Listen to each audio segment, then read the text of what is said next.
The number one thing that I talk to business owners about is the long game, right? I mean, I don't know what the exact statistic is, but there's a statistic that an overwhelmingly amount of small businesses will go under in their first 5 years, right? And so, there's a lot of businesses that a lot of times I'll run into a small business that is afraid to invest and afraid to think about long term, and they're looking for the immediate and they're looking for the now, and they're not planning.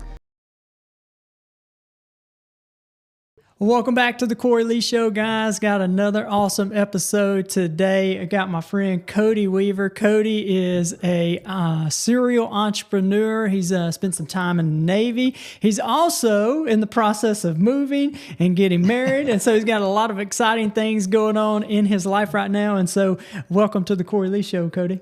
Appreciate it, man. Thanks for having me. Yeah, well, gotten to know Cody. I've seen Cody from a distance, just being in the community. He's somebody who is highly involved. He does a lot of things in the business world. He does some real estate investing and those kind of things, and just gotten to know him a little bit better over the last, I guess, few months from being here at the same office space. But Cody, tell us a little bit about your journey. Take us from where you were to where you are today, buddy. Yeah, for sure. So we moved into this office, I guess about 4 months ago now. Yeah. We moved over here with you guys. And so I own Ignited Digital Marketing. We are full service internet marketing. We do everything from websites to commercials, search engine optimization, online brand development. Essentially, our job is to leverage digital platforms to grow your business. So I've been doing that for about 4 years. It's my third company that I've started. I've been in the children's entertainment industry. I had a birthday party facility for a while, did some bounce houses, been in the packaging business. I actually started my career in trucking. Oh, wow. So when I got out of the Navy, I got a job as a sales rep. Well, actually, I was a manager for a trucking company. Decided I wanted to be in sales, transitioned over through a process to be a sales rep for the trucking company. So I've done all that. Started Ignited Digital Marketing about 4 years ago. Still got it going strong. Got into real estate about a year and a half ago. So I've been doing real estate since November of 23. And then one of my business partners in the real estate side, we just started another water slide inflatable business. So yeah, wow. Well, from the outside looking in, I can see all the things that you're doing. Again, see you all over the place in the community. And it would be easy to jump to the conclusion that, man, that dude, he's just successful. It's always been that way. He's born that way. And man, it's just everybody. Some people just have life good. Some people just have life good. And I was just curious, is that the case for you, Cody? Well, let me preface this by saying, yes, my life is good. Yeah, so yes, I do have a good life, but yeah, no, you're right. It absolutely wasn't always that way. I came from, my daddy was a truck driver. My stepmom, I've never had a relationship with my mother, but my stepmom was a stay-at-home mom. And, I had a pretty, turbulent childhood, and, I ended up, going to live with my grandmother around the age of 12. And, I am a first generation self-made entrepreneur breaking generational curses. So come on. Yeah. So, I can see, outside looking in, I was that person. I was, for a long time in my life, I was that person that I looked at others that I felt like had something that I deserved and was like, why not me? And it's crazy because, you can sit there and you can think, that, well, why him and why not me? But then when you can literally take that same phrase and you just put a little emphasis on the not, like, well, okay, well, why not me? Yeah. And, you put a little emphasis on that not, it's like it can revolutionize, and change your life. That's right. Just changing perspective. So even growing up, did you always have like an entrepreneurial itch? Like were you selling like baseball cards and candy bars and stuff? Yeah, so my dad says that I did. I don't remember. The earliest thing I remember, which I do this too, the earliest memories I have as a child was I wanted to be a singer. I wanted to sing and play music. And I'm blessed and fortunate that I have the opportunity to also get to do that. So I get to play music and sing and play guitar, and so that was my childhood dream that I got to accomplish. But as far as the entrepreneurial thing, I can't say that I always had this entrepreneurial spirit, but I've always really not enjoyed being told what to do. I've never been a fan of somebody else being in control of my decisions in my life. So I think it was more of a lust for freedom that kind of started me down this path and just kind of led me to where I've gotten. And I'm still on a journey. I don't want to oversell my place and my position in this world. Is I'm still climbing that ladder, but I'm further up the ladder than I thought. If you would have asked me 10 years ago where I saw myself in 10 years, my answer wouldn't be where I'm at today. Yeah. That's interesting. Cody, in a lot of like business books I read and all these things, they talk about you. There's actually conflicting things. It seems like you need to be in a specific niche and you need to stay there, and then others like you need to diversify. And so as I hear you, it seems like you've got a lot of different things going on. What are your thoughts? Maybe there's some entrepreneurs out there or people thinking about it. Like, what's your thoughts on that? Stay in your lane type thing versus diversify. I think it's the same principle, that you can apply to just about anything in life, is that there's no one size fits all. Mm-hmm. I've read a lot of the same philosophies and listened to a lot of the same things. It's like, okay, well, if you diversify, you're a jack of all trades and a master of none, and you'll never be successful that way. But then there's plenty of case studies out there of individuals who have diversified, without mastering anything. And then they've grown their diversification in their portfolio, without any roadblock. It's not like it hindered them that they were diversified too early. Yeah. So, and you can look up, there's a plethora of case studies. You can look at like Grant Cardone, and you can look at, Sean Whalen, and, look at about any NFL athlete that did not go broke after their tenure as a professional athlete. They diversified immediately. As soon as they came into money, they diversified their portfolio. So I can respect and understand both sides of that coin. I can tell you that, early in my entrepreneurial journey, I did not diversify. I put all my eggs in one basket, and this was in 2019. I started my first business in 2019, and all my eggs were in one basket. And I was doing great. Like, don't get me wrong, I was making significantly more money as a self-made man at that point than I had ever made working for corporate America. Money, and I was 2019. I was 28, 29 years old. So I was making money at 28, 29 years old. I was like, I didn't even know it was possible. Yeah. And it was great, but COVID comes along, right? March of 2020 hits, and I'm making good money. I've bought my dream house.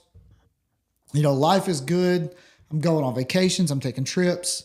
And then all of a sudden COVID hits, and it just so happened that the basket that all of my eggs were in was not a pandemic proof source of income. And so now this thing that I had spent a year, because I started in February of 19, and I remember the quarantines hit in March of 20. So I had spent a year and a month building this income generator that was providing me with this lifestyle. And then within 13 months, it was ripped away, completely ripped away. And I think that's what really kind of made me want to diversify, a lot of what I do. Is I was like, okay, I don't ever want to, because I lost my house. I won't even lie about it. We lost our house. I lost 70% of my income between the months of February of 2020 and the month of July of 2020. I lost 70% of my income. And so I said, I don't ever want to be in this position again. And that was when diversifying, my business assets and my portfolio, and really kind of looking for opportunities to expand my ability to make money and not just have all of my eggs in one basket seem to fit for me. Yeah. So, anyway, that's kind of a long answer, but yeah, I mean, that's the reason why I diversified as early as I did. But you can look at the same amount of case studies that say, focus on one thing, be excellent at one thing, and that's all you need to do. Yeah. So. Yeah, no, I like that. And one of the reasons I asked that is when we first started our business, man, I didn't know anything about business or leadership. And so I started reading all the books, and you would read somebody who said, hey, this is how I got success. This is what I did. And then I would read another book. They said, this is my success. This is how I did it. And it was completely opposite. And I was like, whoa, hold on a second. And then you'd have everything in between. And I tried to apply all the principles. And for me, it led to a lot of confusion. And so what I've kind of landed on is almost like what you're saying. You pick one that worked good for you and stick with it, whether that's diversify or whatever, or niche down. I used to have people when we were in the gym, people would come to me and they would ask, hey, what do you think about this diet? And what do you think about that diet? Or which one should I do? And I was like, just pick one. Yeah. Pick the one that you're going to be able to stick to and actually make a lifestyle out of. And I think that's some of the leadership and business stuff too, is like, hey, whichever one you kind of resonates with you, and it sounds like resonating with you is diversifying.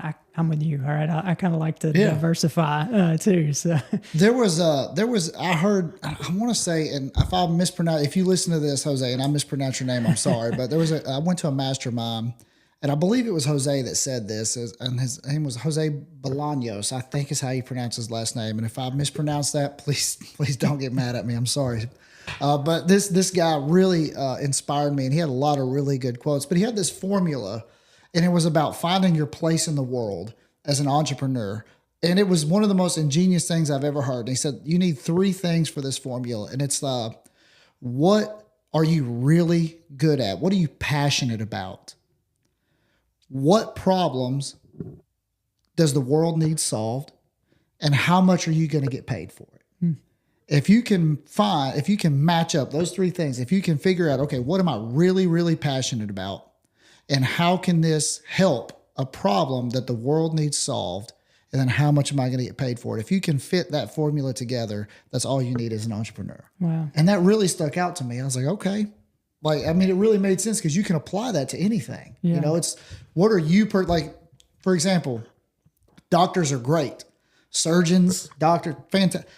That's not me. Yeah. I was a phlebotomist and I despised it. The first time I had to go and do a call to draw a blood from somebody, and it was not a good call. And I was like, I'm out. I would not be a good doctor, but we have to have doctors, right? So, it's just, there is no set path for anybody. Yeah. I think everybody has their own path, and it's based off of your own unique skills, your own unique abilities.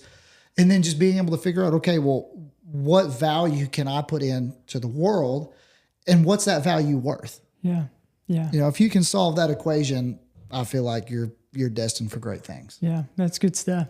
Well, for those that are listening on the podcast, you can't see Cody's shirt, but it says Small Business Rescue Squad, right? That's one of the things he does, rescues businesses. I'm curious, from your standpoint, Cody, being on the up and up in the marketing area, what do you, any advice that you have for small businesses of like, hey, this is what I see coming. This is how I see businesses may need to shift, because or maybe not anything, but I'm just kind of seeing a lot of changes with new technology and those kind of things. Any advice you have for small business owners out there? Man, there's so much. I feel like when I talk to business owners, that any advice that I feel like is appropriate for me to solicit is generally on a case by case basis, because different businesses are in different stages. I have different needs, have different wants, have different desires. The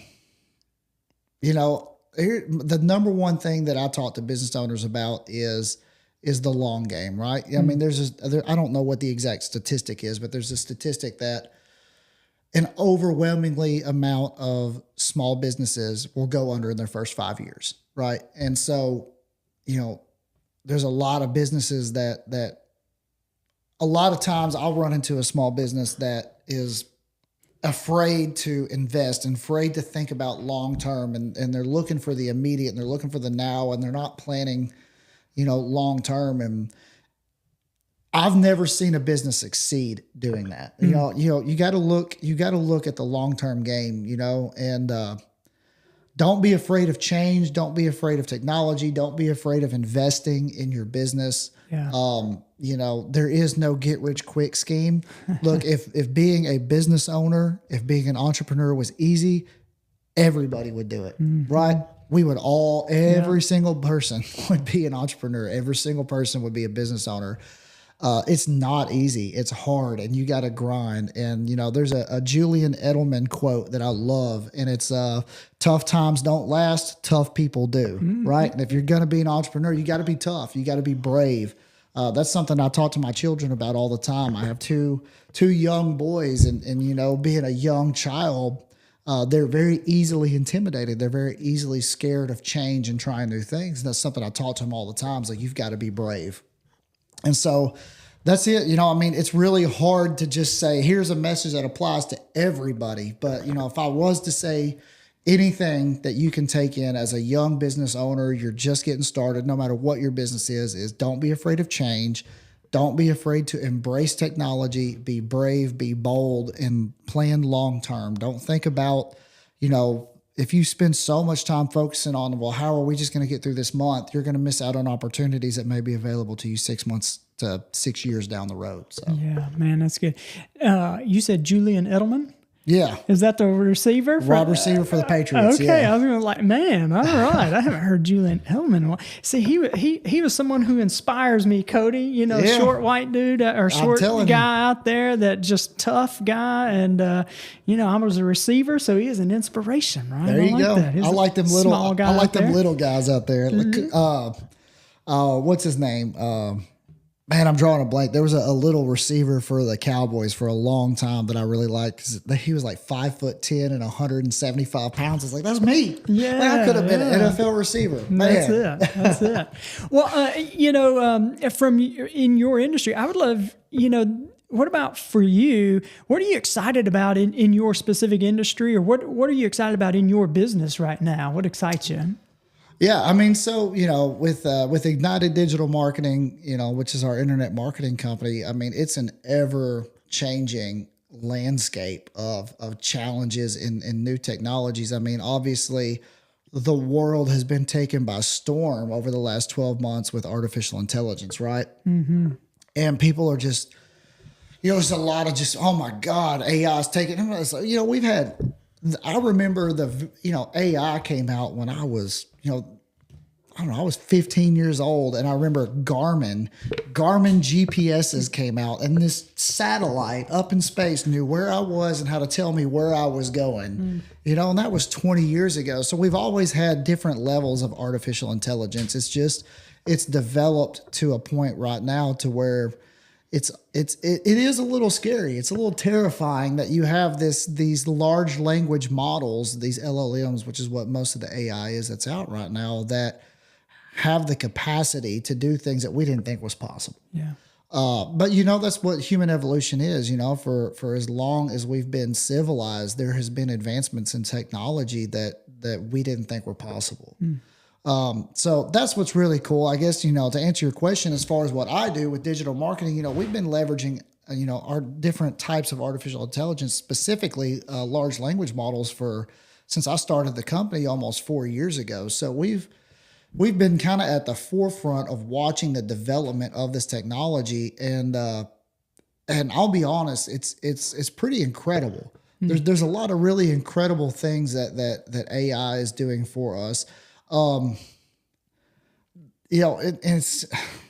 as incredible as it is, it's equally as frustrating, because as cool and as much advancements as we've made, every time it seems like we progress, there's people that are looking to take advantage of it. Yeah. And so there's a lot of crap out there right now too. There's a lot of scam, a lot of spam, just a lot of stuff that's just out there on the internet that's taking advantage of people. And, that's really what I look forward to, in the digital ecosystem in the near future is what I'm really hopeful for, is that we find the ability to continue the advancement of the really, really great stuff. Excuse me, coffee. We find a way to continue the advancement of the really, really good stuff, but then we're also able to filter out a lot of, example. I'm sorry, I'm kind of all over the place. Atmos, right? We just had this major gas outage with Atmos Energy, and these gentlemen and these women, they're out here working and they're busting their tails to try to restore our gas throughout our city. And it wasn't 48 hours after all this, happened, that they're having to send out a message to, avoid scammers and spam. That's, they're people scamming people out of their money. Ask, hey, if you click this link and pay this and you'll get expedite. I don't know what it was, but whatever that scam was, every advancement we have as a human civilization, there's people that are there to try to take advantage of it, to the detriment of somebody else. So, that's something that I really hope to see happen, in the near future. Is I hope we can continue to elevate a lot of this progress that we're making in the digital ecosystem, particularly with artificial intelligence and our ability to just be more connected as a people, and be able to filter out some of that crap that's out there. Yeah. Taking advantage of a lot of people. Yeah. As a business owner, I get a lot of social media hits, emails, calls, texts, all that stuff from some of those kind of organizations that claim to do digital marketing and can help you all that. And so, a lot of people who listen to our podcast, they are in leadership, or they're a small business owner, or even thinking about that. And so, how do they distinguish between a legitimate company like what you guys do and maybe somebody who is trying to just like scam them out of a buck? Or are there some common clues or anything like that? There's a few telltale signs that you can look for. The biggest thing that I always tell people is like, I didn't even, like, when people talk to me about it, I'm like, did I email you? And they're like, no. And I'm like, then I'm legit. Like, you heard about me because we've built our brand, we've built our marketing. So our reputation, kind of precedes us. We don't, engage in those type of tactics. But there are still, any business should be marketing their business. Yeah. It doesn't matter if you're digital marketing and you're selling SEO. It doesn't matter if you're a leadership coach and you're trying to pick up leadership clients. It doesn't matter if you tint windows. It doesn't matter if you own a coffee shop. You should be engaging with your potential audience to increase your customers and increase your business. That's a given. It should be happening.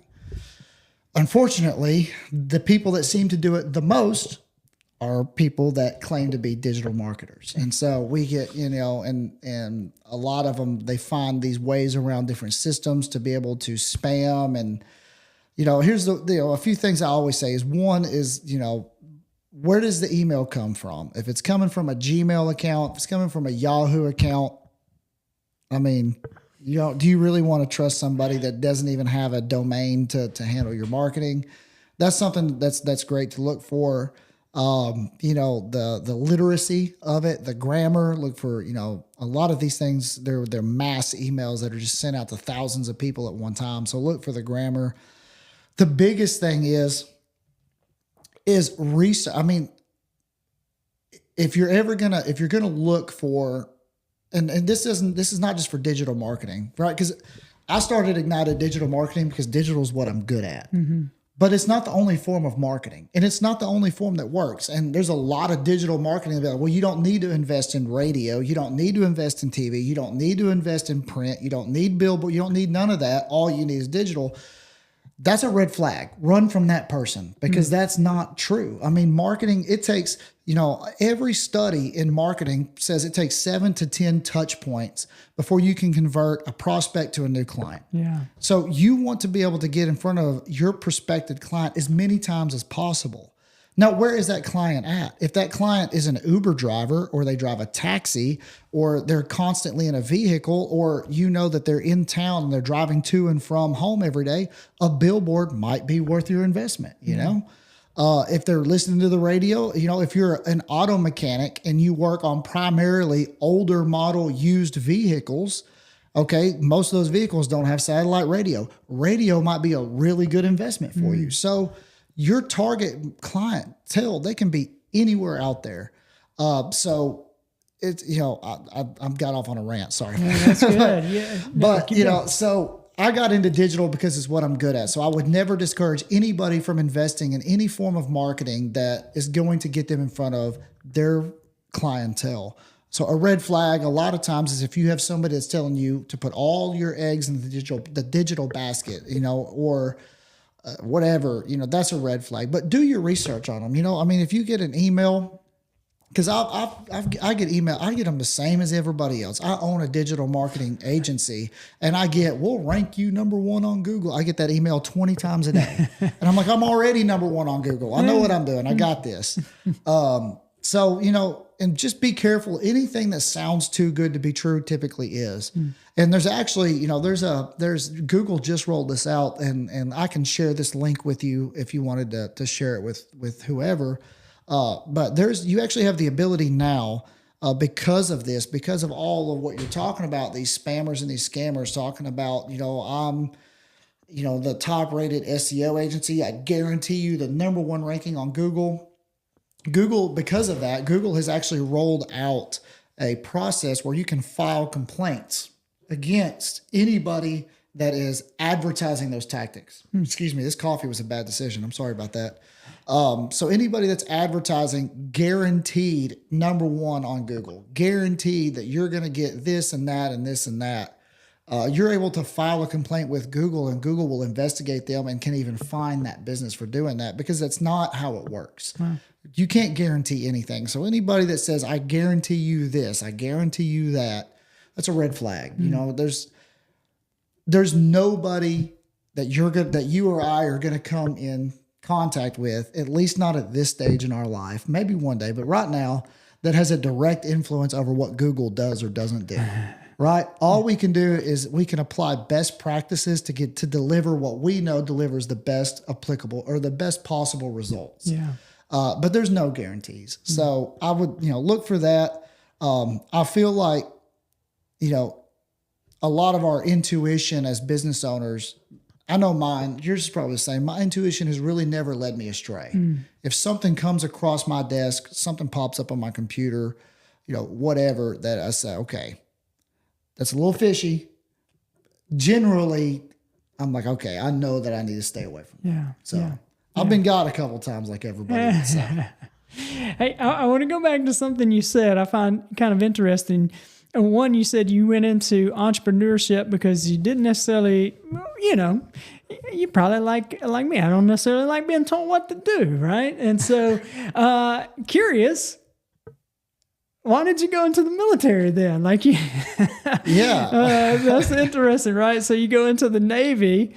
And so that's why I don't like being told what to do. Okay, gotcha. All right, so that's where it generated from. No, So curious about the what led to the military and how that was. It's kind of a long story. So we got time. I think so. All right, cool. All right. So I grew up. I've got to kind of go all the way back to my childhood, but I grew up originally in Northeast Arkansas. Lived there until I was about 8 years old. My mother, like I said, has never really been in my life. She walked out when I was, maybe 2 or 3 years old. My father remarried when I was about 4 to my stepmother. And we lived in Northeast Arkansas till I was around 8. And then we moved to Missouri, and we lived in Southeast Missouri until I was about 12. My father was an over-the-road truck driver and was gone a lot. And so it was primarily me and my younger sister and my stepmom. And when I was 12, I made the decision to run away from home. There was a lot of things happening in my home, to me specifically, that just I knew wasn't right. And I was like, I know that this is not how a child is supposed to be living. There was a lot of abuse, a lot of drug use, a lot of alcoholism. Just not a good environment. We can get into that more later if you want to, but I say that to preface that, at 12 I was taken away. Child services gave me to my grandmother. I struggled a lot as a young adult. Well, as a teenage, as a preteen and as a teenager, I struggled with my identity a lot. I struggled with self-worth. I struggled with depression, anxiety. I was bullied. I was a little tiny little guy. So I was very fragile and fell into a lot of wrong crowds, fell into a lot of the bad stuff, developed alcoholism at a very early age, 15, 16 years old, struggling in school. And I just didn't have anything going for me. I mean, I got to the point where even the people that were supposed to be my friends hated me and didn't want to be around me. And I just gotten to this point where I said, something, I have to do something. Yeah. I was working at Chuck E. Cheese, as a cashier in the Mouse. Yeah, I was working at Chuck E. Cheese and I was living on a couch in a trailer with a couple of buddies that nobody should have been allowed to live in. This trailer should have been condemned. It was literally falling into itself.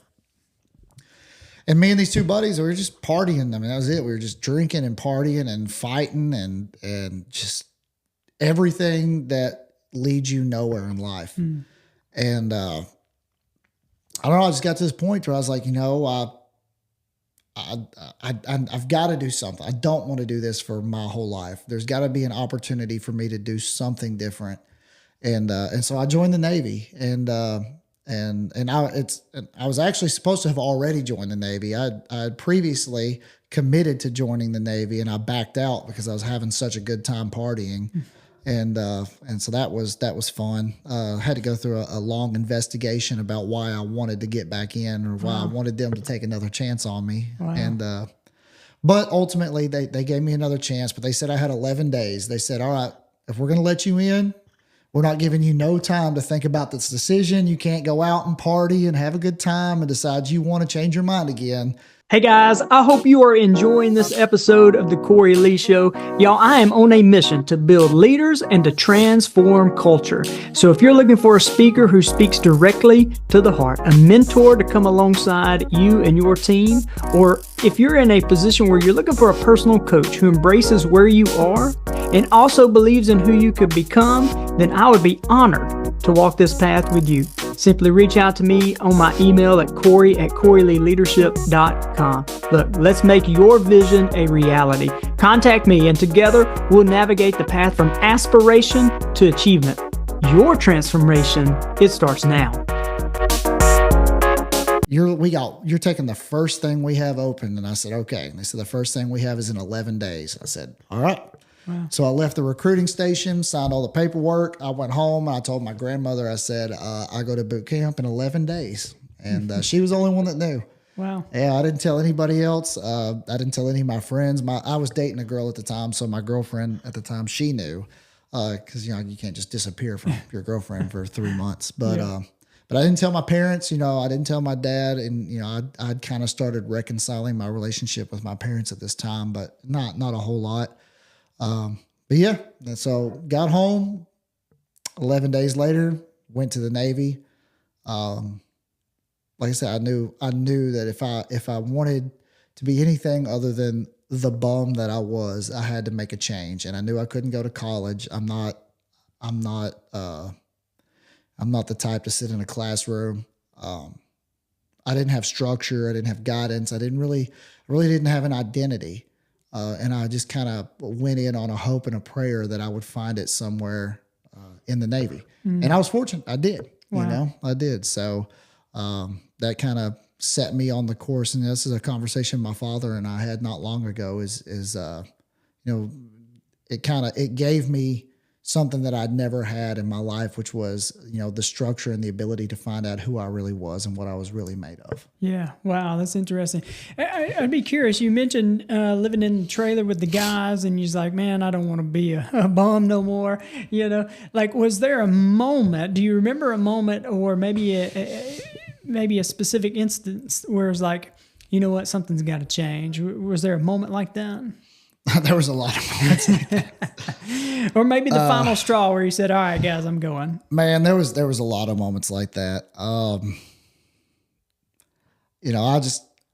I can tell you a crazy story. Okay, And come then on. I can't really say that this is a moment because literally my whole life at this point was just insane moments. But I can tell you a crazy story. Come on.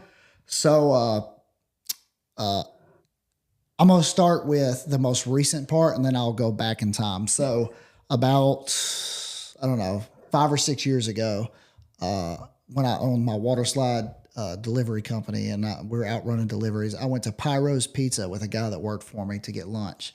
We're standing in line at Pyro's Pizza, and I get a phone call from one of my buddies from back home back in the day, guy that I used to party with and stuff. And he calls me, and I don't want to say this girl's name, but he's like, "Hey, do you remember such and such, this girl that I party with?" And I was like, "Yeah, I remember her." He's like, "Bro, get on Facebook right now and look up her name." And I was like, "Okay, what happened?" He's like, "She just went to prison for murder." Oh, wow. And I was like, "What?" I was like, because I thought she was out like in Vegas and LA doing big things. You know, to my recollection, she was like a Playboy bunny at this point. And so I was like, "Oh, what?" So anyway, so I get online, and sure enough, there she is, this girl from Jonesboro, Arkansas that had moved to Vegas, had become a Playboy bunny and was living the dream life out in Vegas, and then got a sugar daddy. Sugar daddy cut her off, found his body. The police found his body in a trunk in the middle of the desert and found her DNA all over it where she had murdered her sugar daddy. Golly. Right. So I was like, okay, so I say that to say, back in those days when I was living in that trailer and I was working at Chuck E. Cheese, I'm in the back of Chuck E. Cheese's washing out a mop bucket. And this guy named Jose that worked there with me, he comes back and he says, "Hey, Cody, there's some blonde up here in the lobby asking for you." I was like, I'm not talking to any blondes right now. I don't know who that would be. And he's like, "I don't know, man. There's some really hot blonde up here asking for you." I was like, "All right, I'm coming." So I go up there, and it was this girl that I just told you a story about. And she was actually the girlfriend of one of the guys I lived with in the trailer at the time. And I was like, "What are you doing here?" She's like, "I'm just here to let you know that this guy," which was a friend, a guy that was my friend, and a whole bunch of other people are coming up here to jump you in the parking lot when you get off work. And I was like, These are your buddies? he was. And Oh, we'd wow. had again, remember I'd said Yeah, even okay. my people that were supposed to be my friends had got to a point to where they hated me. So Golly. yeah. So I was like, ugh, all right. So I go into the manager's office, and it was me, this guy Jose, this guy Matt, all working on the floor. We were all young. And then the manager, I don't remember the manager's name, but he was probably in his 30s. So I go to the manager's office and said, "Hey, man, I might need to get let off work a little early tonight." He's like, "Okay, what's up?" And I was like, "Well, this girl that's the girlfriend of one of the guys I live with just came up here to let me know that there's a bunch of people coming up here to jump me in the parking lot when I get off work." And he's like, "We'll deal with it. Just keep working." I was like, "All right." So I go back to work. We're closing up. I'm washing mop buckets, everything else. And so we get ready to close up and leave. And so we go up and we look, I don't know if you've ever been to Chuck E. Cheese, but the entrance is all glass. It's all windows. So we're standing there in the entrance of Chuck E. Cheese looking out the glass, and there's 40 or 50 people. I mean, there's just trucks and cars everywhere to watch this guy and his buddies wait for me to come out and get off work and come out into the parking lot to see what happens. Golly. So I'm standing there with these guys. And so, and I was like, I told y'all I needed to go. I was like, I don't know what to do. And the guy that was the manager standing next to me, he says, "Well, you want to fight him?" Oh. And I was like, "What?" He's like, "I'm down." And he looks at the other guys, Jose and Matt, and they're like, "Yeah, we're down too." And I was like, God. "All right." So we were the Chuck E. Cheese crew was about to go to war with all these kids in the parking lot. Chuck E. Cheese throwing down. I'm telling you. So anyway, so before it happened, nothing ever happened. The manager, he was like, "Wait a minute." They look. I was like, "Bro, I'm 17. They're all 16, 17 years old." And he's like, "Well, I'm 30, whatever. I can't be hitting kids." So we ended up calling the police, and nothing ever happened and all that stuff. But that was my life. Yeah, that was your lifestyle. Yeah, I that was gotcha. the lifestyle I was living. And I walked away from that situation to go right back to a trailer to where I pounded a 30-pack of PBR and Yeah. got high and whatever else. That was my life. Wow. And something inside of me knew that was not the life I wanted. Mm-hmm. So. Yeah. Wow. Wow. And so you go into the Navy and you get into the Navy. Was there, I'm always interested. And one of the things I love to hear are these life-defining moments for people, because I feel like, man, there's such amazing things that we can learn from through that, but also things shifted, because you're talking about a lifestyle that you lived in. We can go into the previous stuff, but now, and I'm so glad we talked about where you're at now first, leading into that. Was there a moment in the Navy where it's like, you know what? I can do more. I can be more. Man, there is something more for me. That and for me too. Why not me? Like, right. Was there a moment there? Yeah, absolutely. And this is, something that my father and I, because, I'm close with my father now in my life. And that's something that him and I have had a conversation about. And this is something he has told me that this stands out to him as one of the most impressionable things on him that I've ever said. And one of the things that he's the happiest about with my life is that, I went to boot camp and, just based off of everything in my lifestyle, where I'd come from. God, I'm never drinking coffee on a podcast again. Sorry. Everything I'd come from, my upbringing, the abuse, the drugs, struggling with alcoholism, self-doubt, issues with what my self-worth was, everything as a kid. I go to boot camp and I still really didn't know. I was like, I don't know what's going to happen. I was still this scrawny little, I was 120 pounds, soaking wet.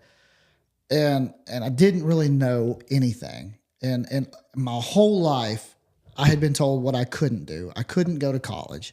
I couldn't do this. I couldn't be that. I couldn't play football because I was too small. I couldn't play music because I didn't have the drive. I didn't have the self-discipline to learn how to play guitar. I couldn't. My whole life was what I would never do and what I couldn't do. And so I go to boot camp, and I make it through boot camp, and we get to the last night. In the last night of boot camp, you go through what's called battle stations, and you stay up all night and you fight through these different challenges and obstacles and all this stuff. And when you complete them all, you're done. You're graduating boot camp. And so you go into like a reception hall, and you're standing there. You got a hat on your head that says recruit, right? And all that, they're called RDCs, division commanders, but most people would consider drill instructors. It's a drill instructor for the Navy. They're going around and they're taking the recruit hats off of everybody, and they're putting on a hat that says Navy. And that's the official, you're no longer a student, you are officially part of the Navy now. So RDC2 Bullard, who was one of my division commanders, he comes over and he takes my recruit hat off of my head, puts a Navy hat on my head, and he says, Weaver, I'm proud of you. I think you're going to do really, really great things in the Navy, and I'm very proud of you, and I can't wait to see what you accomplish.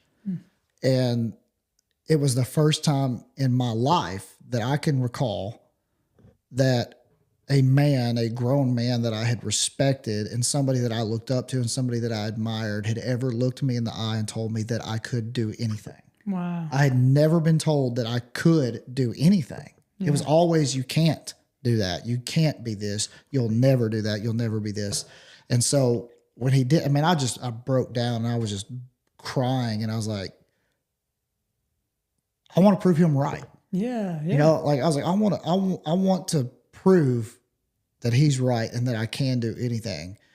And that was my 4 years in the Navy. I went, and I chased a lot. There was a lot of things that I got to do in the Navy, and I got a lot of experiences and things that I wouldn't have had if I had not developed that mindset of I am going to do it. I'm going to chase this down. I'm going to chase this dream. I could have just, did my 4 years and did my time or whatever. But that was the point where I said, okay, let me see what I can do. Yeah. Let me see what I can accomplish. Man. So shout out to DC2 Bullard. Yeah, man, I love that. For those that have listened to the podcast, anybody's ever heard me in live, you just brought to life the quote that I use all the time, and that's treat a man as he appears to be, and he remains the same. You treat him as if he were what he could become, and eventually he'll become what he should and could become. And most people start on the borrowed belief of somebody else, right? Like that happened to me. Somebody believed in me before I could believe in myself. You had somebody who instilled some kind of belief because they believed in you before you had belief in yourself. And I love that. I love everything that you just said right there, because culture likes to love you based on your biggest mistake. That culture likes to hold you back. But man, I want us to be men and women who, man, offer people a glimpse of what's possible. Help them dream about what's possible for their life. And I love that. And so, Cody, I know we're getting close on time. I do have one more question for you. And so, how old were you whenever you went to Mama's house? Oh yeah, we're still good. We got time. I was 12. Okay, so 12. Question I have for you there is, I don't know how many 12-year-olds we have listening, but let's say there's somebody maybe in that 17, 18-year range, and they're finding themselves in that position you were, where maybe all they see is, no way out. Maybe they see drugs and alcohol and abuse, and they've never had anybody to speak life into them. What kind of advice would you give to that 17, 18-year-old? I would say that you are in charge of your own destiny. You can look at accounts of some pretty spectacular people that have come from places that are immeasurably worse than where I came from. If you find yourself, if you always will be a product of your environment. If you're in a negative environment, whether it's at home or whether it's in your friends group or whether it's at school, if you're consistently surrounded by negativity and you're finding yourself succumbing and giving into that and taking part of that, that's your life. It will always be your life. You've got to find your clan, you've got to find your people, it doesn't matter where you come from. It doesn't matter what your upbringing is. It doesn't matter, if you come from drugs, if you come from abuse, if you come from the ghetto, if you come from, Silver Spoon. It does not matter where you come from. That does not determine who you have the ability to be. And the only way to make that change is to find the people that are willing to instill that change into you and inspire you and show you what you can do. And it's not easy. You have to cut a lot of people off. You have to cut family off. You might have to cut friends off. There are people that you genuinely love that you might have to look in the eye and say, I'm sorry. I can't be in your life, at least not right now. Because the only thing that being in that person's life is going to do is keep you right there at their level, because they have no desire to get out of whatever that is that they're in, and there's a lot of factors, and a lot of times it's not even their fault. It could be addiction. People that struggle with addiction, it's really hard for them to have the capacity to understand the possibility of change, and if you are fortunate enough to have that capacity, you've got to be able to distance yourself from them. So, my only message to anybody is, no matter where you come from, no matter what you feel like your handicap is in life, you have the capacity to be so much more than what your past tells you that you're supposed to be. Yeah, you are supposed to be whatever you determine you're supposed to be, and how hard you're willing to work and the sacrifices that you're willing to make to be that person and to have that life. There's no excuse for yourself, right? Like you can't sit there and blame the world and your circumstances on where you end up in life, because it's been proven time and time again that we are each men and women of our own destiny, and we each have the ability to pull ourselves out of horrific situations, and overcome. But you got to do the work, and not only do you have to do the work, but and here's my biggest thing too. This is the number one message I would say is, no matter where you come from and no matter who you are, there are people that you can find that are out there that want you to win. Yeah. There are people that you can find that want to see you win. They want to see you succeed. They want you to be the best version of yourself as you can possibly be. And you've got to look for them. Mm-hmm. You've got to find them. And when you do, you have to pursue those relationships. You have to be relentless. You have to say, okay, I know for a fact if I can build a relationship with that person, that they genuinely care about me. They would genuinely benefit to the betterment of my own life. And you've got to pursue those relationships. Mm-hmm. And so, and they're out there. I mean, I never knew that. And I was fortunate that I joined a few groups and I made a few friends and I started hanging out with some people that they didn't want anything of me. And I felt, being around them, I was like, why am I even allowed to be here? Why am I even allowed to be hanging out with this person? And just because I was like, I don't know why this person is allowing me to be here, but I'm going to soak up every bit of wisdom and I'm going to soak up every bit of, positivity that I can from this relationship because I feel like this is going to change my life. Yeah. And so I always looked for opportunities to build those relationships and to build those friendships. And that has significantly changed my life. Wow, that's so good. Maybe we have time for one more question. Okay. This one, you can answer this if you want to. You don't have to answer it if you don't want to. But as I was listening to your story about where you were in your lifestyle, you kind of talked about how you were there, and it's like, but there was a part of you that you didn't want to be there. You knew you wanted out. I was having a conversation with my brother.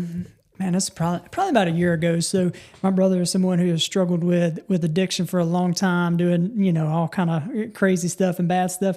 But one time I was talking to him and he said something really interesting to me. He said, even whenever I was selling drugs and doing drugs and even high, there was still this part of me. There was this still small voice still on the inside of me that was like, hey, you don't need to be here. And for him, he was like, these verses of scripture would just pop up into his mind, even when he was doing all kind of crazy stuff, right?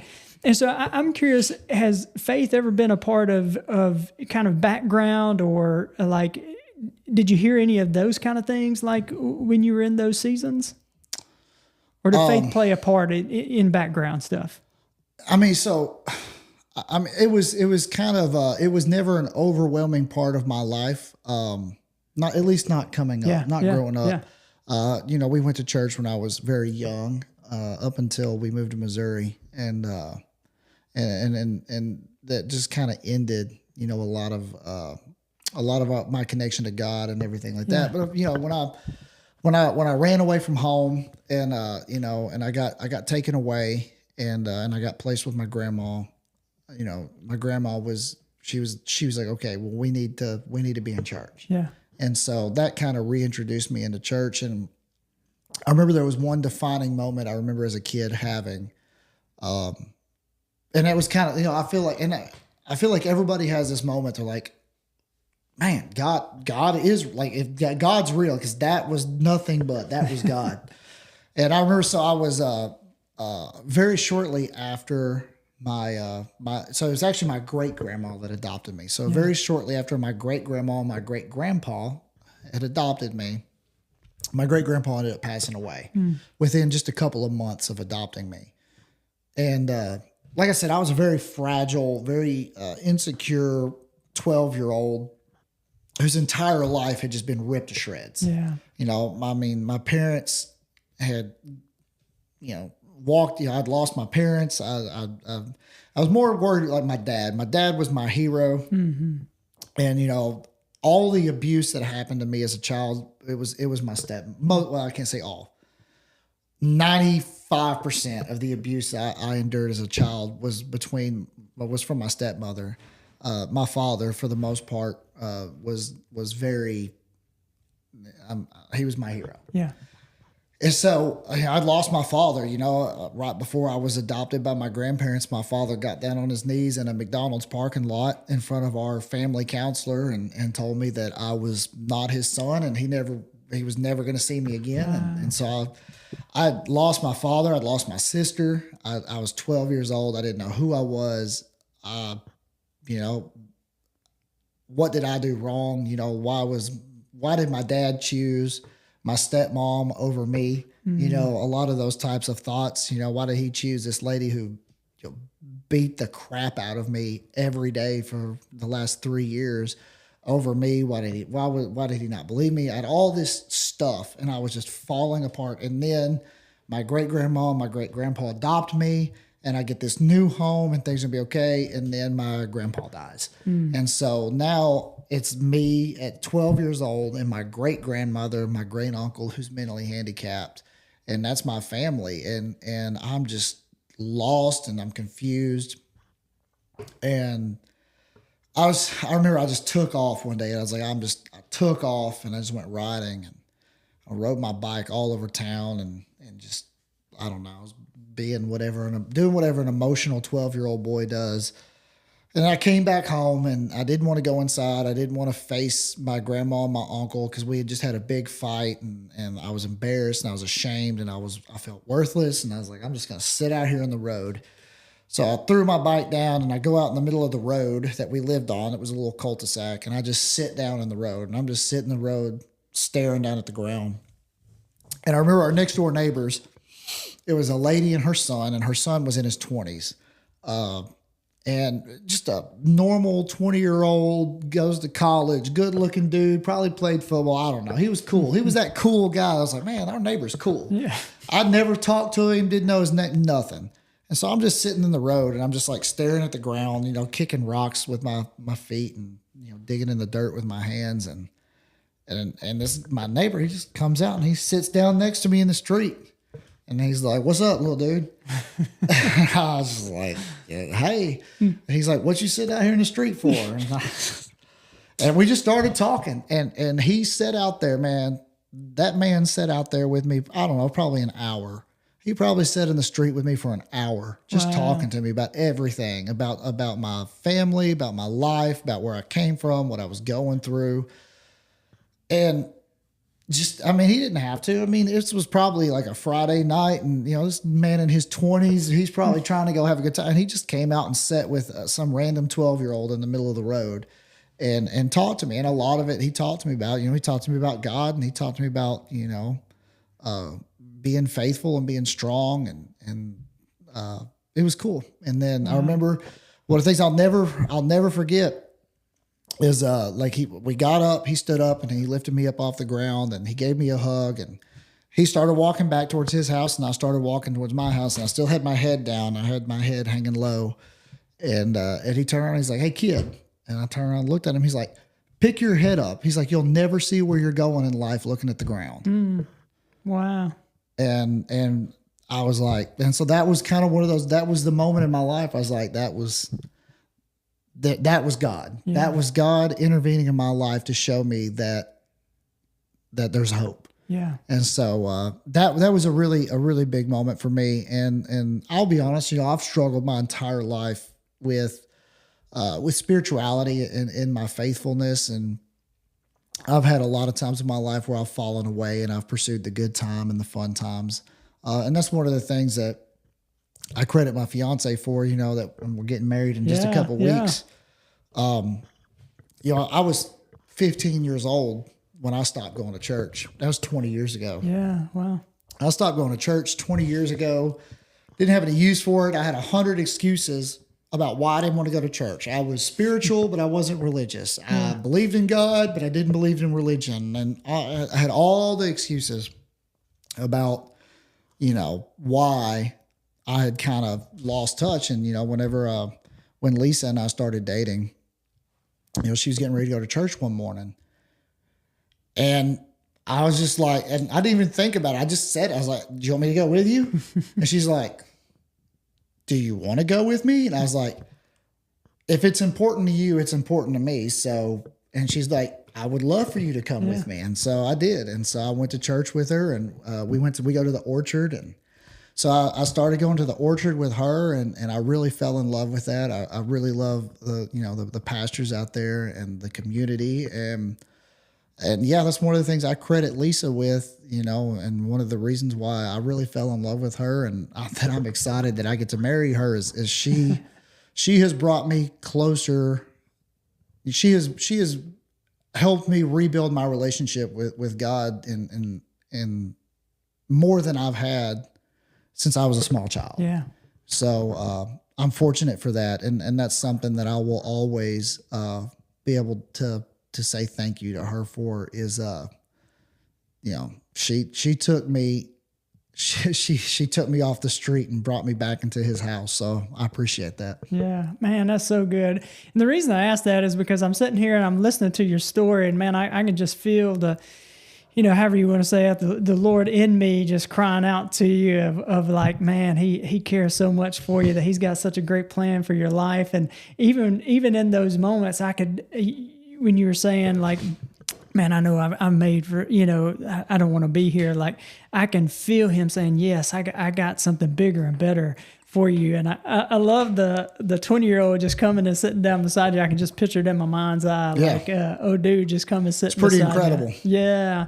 And you mentioned something earlier that you would just run and pursue after things. I just feel like, the Lord is pursuing you. I'm excited to see what's going to happen, man. And so I appreciate it, man. You're an exciting season. Got about to be married, getting into a new house. And man, your business is going good. And so, man, I love the story of how it's been redeemed and how you're just really launching right now, right? Like I feel like the next season is going to be even better for you guys. And so it's going to be good. Yeah, it's been great. I've had a lot of personal, success stories or professional success stories lately, and I believe it's it's like you said, it's a testament to everything that I've, getting closer to God, rebuilding my relationship with God and Lisa bringing me back into church, the relationship that I have with my fiance, the people that I've brought in that work with me in my company, my children, my friends, the environments.